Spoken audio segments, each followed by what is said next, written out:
Madame, monsieur, bonsoir. Délai de paiement et échange automatique des données fiscales au menu de questions éco ce soir. L'Observatoire des délais de paiement vient en effet de publier son premier rapport annuel. Le diagnostic est sans surprise bien sûr mitigé, surtout pour le secteur privé quant au respect de ces 60 jours tels que fixés par la loi.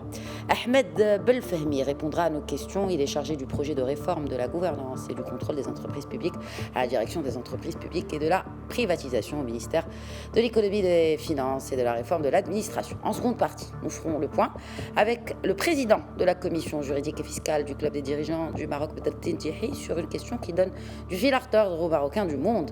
Bien que la direction générale des impôts avait rassuré ces derniers dans un communiqué datant du 24 mars que le Maroc n'est tenu par aucun engagement pour échanger de manière automatique des informations à des fins fiscales au cours de l'année 2021. Mais plusieurs MRE commencent à recevoir des courriers de leur banque portant sur la communication de possibles comptes bancaires non déclarés. Bienvenue à toutes et à tous.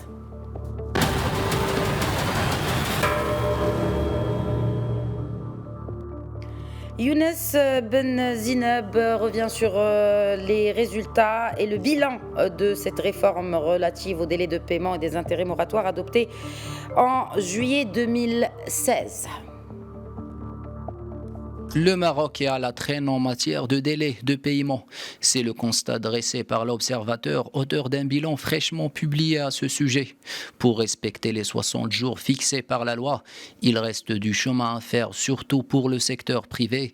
Concrètement, en 2018, année de référence adoptée par le rapport, les calculs font ressortir une moyenne globale de 152 jours de chiffre d'affaires pour les délais clients et de 105 jours d'achat pour les délais fournisseurs, soit un dépassement de 45 jours par rapport au seuil réglementaire.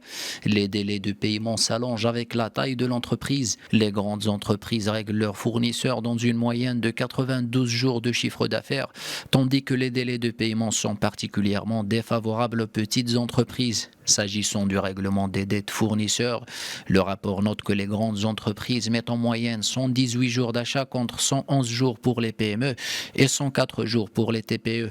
Changement de décor pour les établissements et entreprises publiques pour lesquels on peut constater une amélioration avec un délai moyen global qui est passé de 55,9 jours en décembre 2018 à 42 jours en décembre 2019. Une baisse due en partie, selon les auteurs du bilan, aux mesures prises par ces établissements en termes de procédures internes, de systèmes d'information et de relations avec leurs partenaires. Et j'accueille à présent depuis Salé l'adjoint au directeur chargé du projet de réforme de la gouvernance et du contrôle des entreprises publiques à la DEPP, la direction des entreprises publiques et de la privatisation relatif au ministère de l'économie et des finances. Bonsoir Ahmed Belfahmi, merci d'être avec nous. Bonsoir, c'est un plaisir de traiter avec vous un sujet d'actualité. Donc ce mois de mai, nous avons eu cet événement, une première au Maroc, de la publication de ce rapport annuel de l'Observatoire des délais de paiement qui intervient dans le cadre de la poursuite du déploiement des hautes orientations royales du discours royal du 20 août 2018, donc qui a initié une dynamique à laquelle se sont associés l'ensemble des acteurs concernés. Très bien. Alors, que pouvez-vous nous dire justement sur les principaux résultats de ce rapport, notamment par rapport à l'évolution des délais de paiement ? En fait, ce rapport-là, qui est élaboré bien sûr par l'ensemble, de manière consensuelle, par l'ensemble des parties prenantes, fait ressortir, je dirais, deux principaux enseignements. D'un côté, la tendance baissière des délais de paiement du secteur public, avec l'ensemble de ses composantes, l'État, les collectivités territoriales et les établissements et entreprises publiques, et ce bien sûr grâce aux différentes mesures et actions entreprises depuis 2018, et qui ont consacré en fait l'exemplarité de l'État en matière de délai de paiement. Et les chiffres que vous avez passés dans votre édito le confirment. Donc pour la commande publique globale de l'État et des collectivités territoriales, il a évolué, donc il est passé de 21 jours en 2018 à 20,6 jours en 2019. Et pour les établissements entreprises publiques, donc on était aux alentours de 56 jours en 2018 et on est à 42 à fin décembre 2019. Et on verra bien sûr pour 2020 par la suite avec l'impact du Covid. Absolument. Le deuxième enseignement... Oui.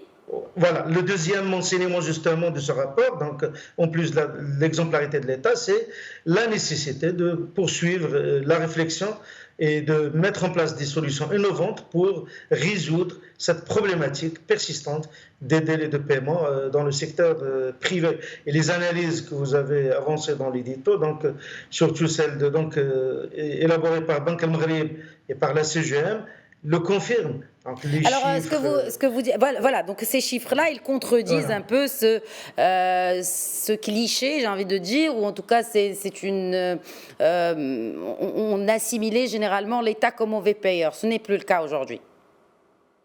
Ce n'est plus le cas et l'évolution de ces chiffres-là enlève un des arguments, je dirais, utilisés par certaines entreprises pour dire je suis mauvais payeur parce que je suis mal payé par l'État. Alors l'État, les collectivités territoriales, les établissements d'entreprises publiques ont déployé des efforts, avaient des délais longs par le passé, mais ils ont déployé des efforts d'envergure pour les réduire et ça continue, ces efforts-là continuent encore à travers un certain nombre d'innovations procédurales, juridiques et de systèmes d'information donc qui vont faire baisser ces délais-là encore davantage. Donc le problème reste d'imposer pour les entreprises privées, notamment en défaveur des PME et des petites et très petites entreprises publiques. Donc cette question de rapport de force, en fait, que le rapport, disons, signale. Alors justement, quel est l'impact? On connaît tous l'impact des délais de paiement sur l'économie, mais si on ajoutait à cela la crise Covid-19, vraiment, on ne voit pas une amélioration de cette question des délais de paiement avec justement cette crise Covid-19. Quel est, selon vous, aujourd'hui, l'impact à attendre par rapport aux délais de paiement? Alors, comme ça a été cité dans on exerce dans le discours royal du 20 août 2018, les retards de paiement ont un impact évident, un impact négatif évident sur les entreprises. Et ça peut même, donc c'est de la pression sur le trésorerie, donc ça accroît leurs besoins de financement et ça peut même amener à des situations de faillite et des pertes d'emploi. A contrario, des délais de paiement circonscrits dans des limites raisonnables, donc en deçà des limites réglementaires, renforcent la confiance d'abord entre les acteurs et leur permettent de disposer davantage de ressources et de temps, bien sûr, pour les consacrer à la création de la valeur et au développement des tissus productifs. En ce qui concerne maintenant l'impact de la crise issue de la pandémie la Covid-19, naturellement, cette problématique des délais de paiement risque de s'accentuer avec l'effet que l'on connaît donc, de cette crise, notamment la recrudescence des dettes interentreprises qui sont, nous le disons donc, et nous le répétons, défavorables surtout aux PME et aux TPE. C'est pour cela que l'État était proactif et qu'il a déployé dès les premiers jours, donc dès l'annonce de l'état d'urgence sanitaire, donc il a déployé un certain nombre de mesures exceptionnelles et a mobilisé un certain nombre d'appuis financiers directs, donc c'est du concret, en faveur des ménages, en faveur des entreprises, en particulier les PME et les TPE. Et d'ailleurs, je tiens à signaler quand même certains chiffres qui peuvent vous étonner du côté du secteur public. Nous, on espérait au moins, donc à travers ces efforts-là, à travers ces accompagnements et les efforts financiers qui ont été fournis par l'État, on espérait au moins maintenir ces délais de paiement à leur niveau de 2019. On a été surpris qu'on a pu quand même réduire ces délais. Donc, pour la commande publique de l'État et des collectivités territoriales, ces délais ont été donc de 20,6 jours en 2019, ils étaient ramenés à 18,4 en 2020. Pour les établissements d'entreprises publiques, les données de mars 2020, c'était 42,6 jours. À fin mars 2021, ça vient d'être publié, donc c'est 38,4 jours. Voilà l'effort par rapport à l'État. Maintenant, bien sûr, pour l'avenir, ces délais de paiement donc, restent demeure une composante du plan de relance. Concernant maintenant l'implication, comment, je dirais, amener ces entreprises-là, je pense qu'il y a d'abord un effort de sensibilisation. Et par rapport à ça, la CGM déploie un effort louable. Donc, et bien sûr, il y a également des solutions que nous sommes en train de finaliser pour instaurer des sanctions à l'égard des mauvais payeurs. Et par rapport à en fait, au-delà de ces parties prenantes directes qui sont concernées, qui sont la CGM, l'État, les collectivités, les établissements d'entreprises publiques, en fait, tous les acteurs économiques privés et publics sont interpellés à faire évoluer leur comportement en matière de délai de paiement. Très bien, pour un meilleur climat des affaires, in fine. Un dernier mot là-dessus, justement, brièvement, Ahmed Belfahmy, pour clôturer cette interview. Alors, par rapport au climat des affaires, justement, les délais de paiement constituent une composante. Je rappelle juste que les hautes orientations royales contenues dans la lettre, le message royal adressé à la conférence internationale de Marrakech sur la justice en octobre 2019 avait demandé la mise en place d'une vision stratégique qui pourrait donc mettre en place un environnement favorable à l'investissement. Un environnement qui permettra aux investisseurs de libérer pleinement leur potentiel de création de la valeur. Alors par rapport à ça, vous l'avez suivi récemment, donc il y a le lancement, la mise en place de cette politique nationale d'amélioration du climat des affaires sous forme d'une feuille de route donc concrète de 33 initiatives. Et je dirais que sur ces 33 initiatives de cette feuille de route, 9 initiatives sont considérées par les acteurs comme étant emblématiques en raison de leur fort impact attendu sur l'environnement des affaires. Alors, parmi ces 9 initiatives donc emblématiques, il y a le renforcement du cadre juridique et procédural régissant les délais de paiement. Normalement, cette question des délais de paiement, ça nous en sommes convaincus. Au-delà des mesures d'ordre juridique, c'est une question qui demeure, disons, c'est un chantier de longue haleine et qui allie progressivité et pédagogie pour la mise en place des différentes actions. Et les ingrédients, à mon avis, les ingrédients. Oui, absolument. Les ingrédients du succès donc pour un meilleur climat des affaires et en particulier pour le chantier des délais de paiement, ces ingrédients de succès sont là. Notamment l'adhésion de l'ensemble des parties prenantes, donc, y compris le secteur privé, une approche territoriale, et par rapport à ça, je rappelle les tournées régionales que nous avons entreprises, donc CGEM, Trésorerie générale du Royaume, Direction générale des collectivités territoriales et Direction des entreprises publiques et de la privatisation en 2019. Donc, nous avons visité les 12 régions du Maroc entre mars et juin. Donc, cette approche territoriale, avec un pilotage, bien sûr, qui est assuré par l'Observatoire des délais de paiement. Très bien. Merci beaucoup, Ahmed Belfahmy. Merci d'avoir répondu à nos questions. Je vous en prie. Je vous en prie. Merci à vous. Et nous passons à présent à la seconde partie de Questions Éco.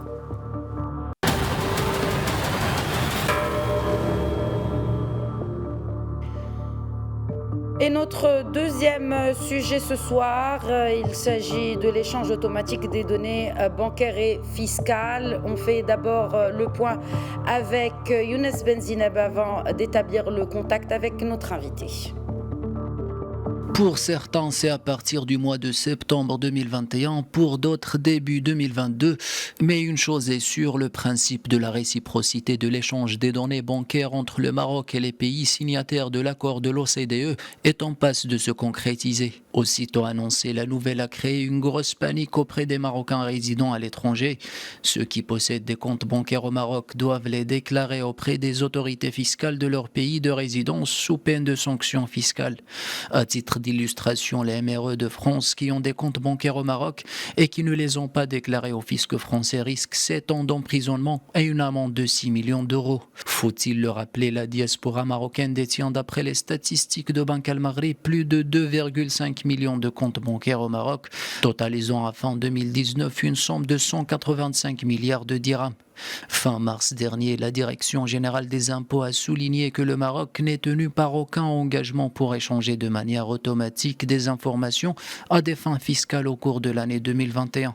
Ces dernières semaines, des réunions s'enchaînent entre les différentes parties prenantes de ce dossier. Les discussions qui impliquent le secteur bancaire et le ministère des Finances seraient bien avancées et un plan de mise en œuvre de cette procédure est prévu dans les semaines à venir. Avec nous depuis Casablanca, Badreddine Diahi, président de la commission juridique et fiscale au club des dirigeants du Maroc. Bonsoir Badreddine Diahi, merci d'être avec nous ce soir. Bonsoir Khadija, merci pour votre invitation.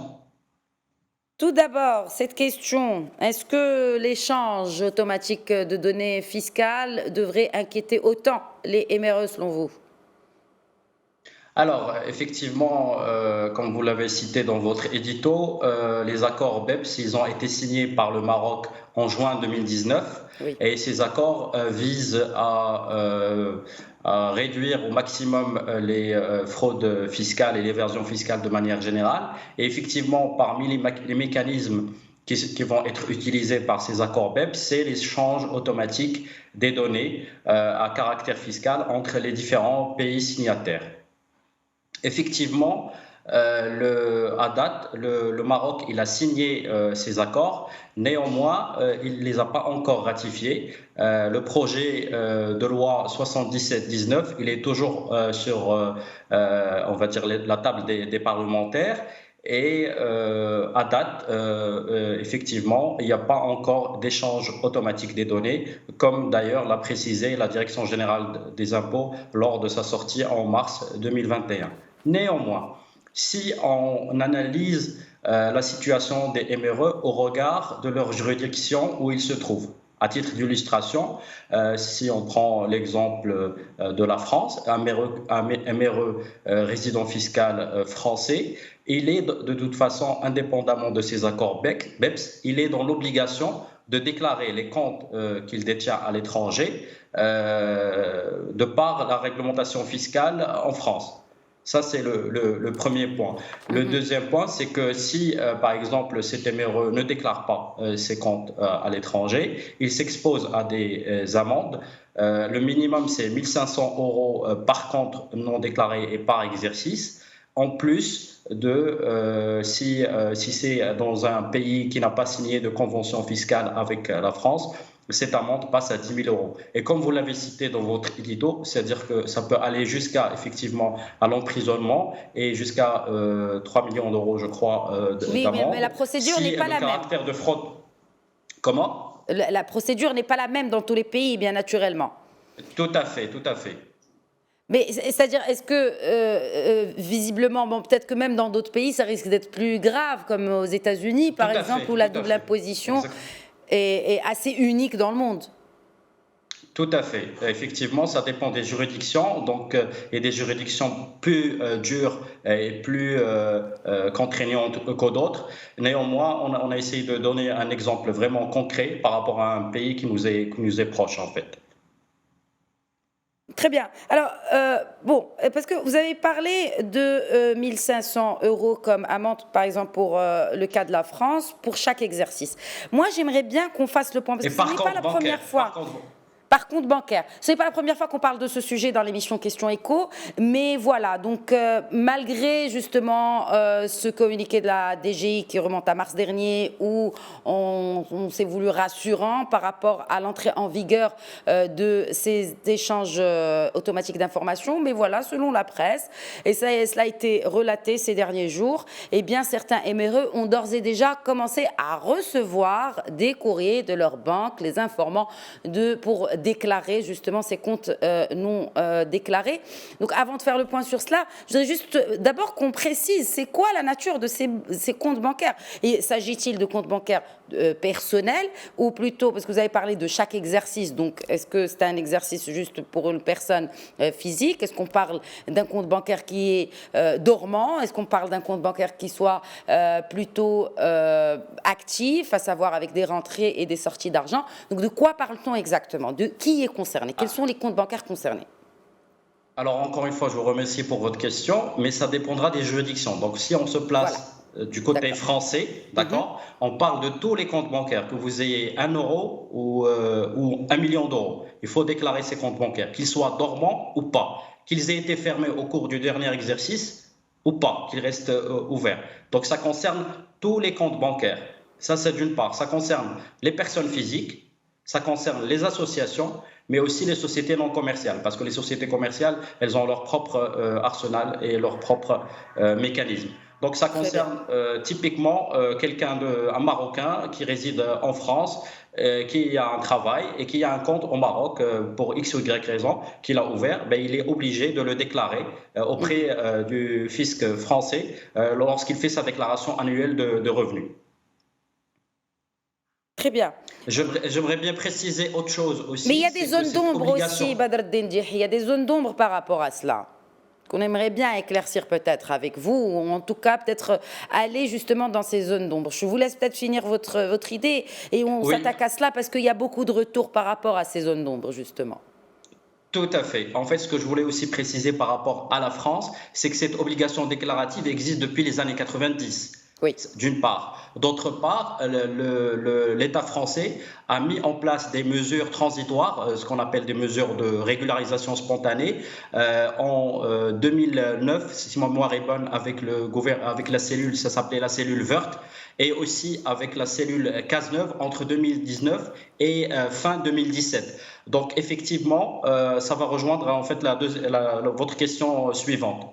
Voilà. Justement, et surtout par rapport à ces personnes-là qui détiennent des comptes en France, sachant que ce sont des banques marocaines. Donc, en fait, comment ça se passe? Tout à fait. Oui, en fait, comme vous le savez, par exemple, en France, désolé, moi, je préfère qu'on reste précis, qu'on prenne un exemple concret que de parler de 90 juridictions qui sont signataires avec plein de spécificités. Et puis, c'est surtout avec le nombre aussi de MRE qui se trouvent en France par rapport à d'autres pays européens ou dans les 4 coins du monde. Donc, bien sûr, on parle de la France parce que c'est une question de nombre aussi. Absolument. Exactement. Donc effectivement, la France, la plupart des banques marocaines, elles ont des succursales, elles ont des filiales en France où n'importe quel Marocain, on va dire d'origine, pourrait s'y rendre et ouvrir un compte au Maroc, en étant installé confortablement en France, à Paris par exemple. Et effectivement, je pense qu'aujourd'hui, comme vous l'avez cité dans votre édito, le gouvernement il est en train de chercher des solutions pour trouver des accords, pour, on va dire, trouver la meilleure solution possible, éventuellement peut-être des mesures de régularisation spontanée ou des mesures de transitoire pour accompagner ce changement. Oui, mais bon, pour accompagner ce changement, mais cela risque aussi de porter atteinte à ces transferts de MRE, par exemple. On vient de le voir, ils ont augmenté de 40% malgré cette crise, et puis on connaît la manne que cela représente, sans oublier l'autre manne de ces comptes de MRE, donc qui détiennent au Maroc. Et on parle de quelque chose comme 180 milliards de dirhams, selon les chiffres de Banque al-Maghreb. Donc finalement, est-ce une bonne chose? Quel est l'impact selon vous? Quel serait l'impact sur notamment les transferts des MRE, mais aussi sur les liquidités présentes au Maroc?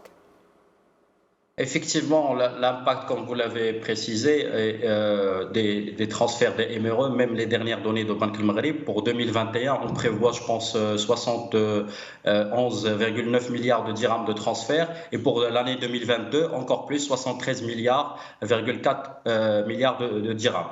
Donc, effectivement, s'il y a un échange automatique des données, ça ne va pas aller dans le sens de transférer cet argent, cette manne, et comme vous l'avez dit, et que le Maroc est très dépendant de ses entrées de devises. Et ça permet aussi de fluidifier la liquidité, et aussi d'encourager les investissements au Maroc. Je pense que à date, c'est-à-dire que si on parle aujourd'hui, le texte de loi n'est pas encore approuvé, d'accord? Le Maroc n'a pas encore ratifié ces textes de loi, donc soyons factuels. Comme vous l'avez cité dans votre édito, des discussions sont en cours avec les différents pays de l'OCDE. Ce qu'il faut savoir, c'est que le Maroc, ce n'est pas le seul pays qui a signé mais qui n'a pas ratifié. Je cite des pays limitrophes, notamment l'Espagne et l'Italie. C'est 2 pays européens qui ont signé les accords BEPS mais qui ne les ont pas encore ratifiés dans leur législation locale. Moi, je reste toujours positif, donc on peut que espérer de rester positif, surtout qu'il y a, comme vous l'avez cité dans votre édito, il y a des discussions, il y a des échanges, il y a des négociations qui sont en cours, donc restons positifs. Mais en étant positif, il ne faut pas oublier que ces obligations déclaratives ne découlent pas de l'échange automatique des données. C'est-à-dire qu'elles sont, notamment dans la France, elles y sont déjà. L'arsenal juridique d'être obligé de déclarer un compte à l'étranger, il existe depuis les années 90. Ce n'est pas une nouveauté. En fait, parce que quand on mélange un peu les deux, les obligations déclaratives des contribuables, notamment en France, et l'échange automatique des données. C'est 2 sujets différents. Complètement différents, absolument. Mais par contre, quand on parle d'échange automatique de données fiscales, cela induit bien sûr l'échange automatique de données bancaires. Tout à fait, tout à fait. Et aujourd'hui même, il y a l'échange non automatique, c'est-à-dire quand un contribuable qui a signé une convention fiscale entre avec le Maroc et se fait contrôler dans le pays de résidence, il se peut que l'administration fiscale, notamment en France, demande des renseignements au Maroc qui va transmettre ces informations sur les avoirs et les liquidités qui sont détenus par ces contribuables sous contrôle fiscal. Merci beaucoup. Merci Badreddine Djehi, président de la commission juridique et fiscale du Club des dirigeants, d'avoir répondu à nos questions, à des questions que se posent beaucoup de MRE par rapport à cet échange automatique des données bancaires dont le projet de loi, rappelons-le, est en phase d'être adopté. Il n'est toujours pas. Voilà, merci beaucoup en tout cas pour l'ensemble de vos éclairages ce soir. Merci. Voilà, c'est la fin de Question Écho. Très bonne soirée à tous.